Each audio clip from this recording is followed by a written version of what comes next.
Hello everyone, I'll tell you how to make orange Spitzer mocktail. Take a Pilsner glass and add some ice cube. Then add 2 imported orange slices. Then you have to add 15 ml of lime juice. Then add 30 ml of orange crush.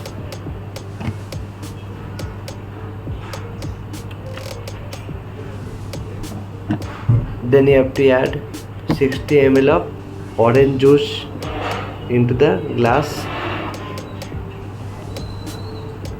Then add 60 ml of Sprite or fill the glass with Sprite. Your mocktail is ready. Refreshment mocktail. Stir with the help of stirrer and serve the mocktail with straw and stirrers.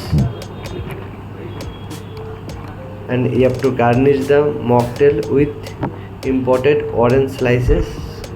Thank you for watching my video.